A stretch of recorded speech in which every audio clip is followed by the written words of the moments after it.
My first guest tonight got a chance to sit down with the one and only Wade Rathke.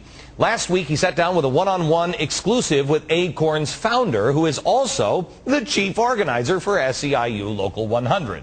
Kyle Olson is the editor of acorncrack.com. Kyle, how are you, sir? Good. Good. You sat down with Wade Rathke, who is not really a fan of this program, I hear. That's what I hear. Yeah, that's what you hear. You sat down with him. I did. And what did you guys talk about? Well, I wanted to ask about, I started out asking about his book. I figured there's no sense in asking any hardball questions because he owes nothing to me. Right. And so then we worked into healthcare. What did he say about healthcare? And I mean, because SEIU is instrumental in designing it. So if he's the chief organizer, right, he's got a part of this. Right. Tell me about the healthcare thing. Well, I asked him I asked for his assessment of what the president and the Congress are doing and what more could they do to get this passed. And he said the president needs to stand up taller and he needs to get this done. But then he talked about SEIU. So then that was a natural segue into, well, what is SEIU doing? And he talked about how they're working in 15 states. They have 14 people alone in Louisiana. And because he talked about their senator there, Mary Landrieu, and he called her a mushy Democrat, and we really need to work on her. We need to work on her. Let me go to, he talked a little bit about health care here and something called ICANN. Can you, or is it ICANN? HCAN. HCAN. Can we, HI, do we have the video of him talking about HCAN? Can we play this? The SEIU has made a tremendous commitment to,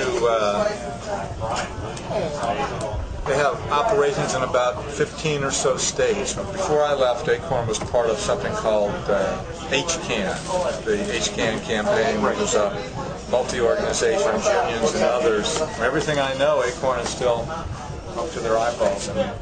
Okay. This is something new because they deny it. In fact, we had something from Baton Rouge just recently, and they were wearing these T-shirts.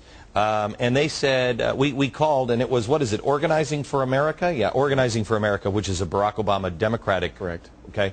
How is Organizing for America and Acorn or SEIU, is there any evidence that they're connected? Well, SEIU is a part of HCAN, which also Acorn is as well. But then there's also another coalition called Healthcare Equality Project, which is actually run by SEIU. One of their staff people actually manages this. And go ahead. No. You were saying that, I said, is there any evidence that they're connected to Organizing for America? Yes, there was. They have been holding these town hall meetings all over the country. You talked about one in Baton Rouge. Right. There was one, I believe it was July 18th in Boston, and it was hosted by Organizing for America and HCAN. And so HCAN is, see, this is the thing that amazes me. They are taking these organizations, and when one gets a bad name, or you say, oh no, well, SEIU is not involved, they just invent a new organization, staffed by the same people, right? Right. And so that way the administration could say, no, Acorn's not involved at all, they're not going to do the census, they're not going to do it. But it's the same people, right, different name. Right. So, I mean, legally speaking, they're probably not. There's probably no connection between Acorn and Organizing for America, but there's clearly a connection between HCAN and Organizing for America. And you also spoke to him about overwhelming the system. Here's what he had to say. What everybody can do is make sure that other people in the community, their friends, their neighbors, their people in their union, the people who they go to church with, actually are getting full entitlement to every legal benefit they're qualified to get. Everything else we do technically with computers, why can't we automatically enroll people that are eligible? Okay, so what is this? Well, he's talking about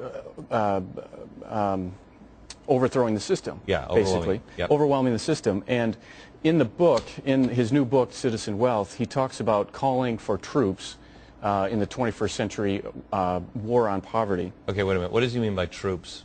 Is this kind of the idea that we talked about the other day that Obama is talking about?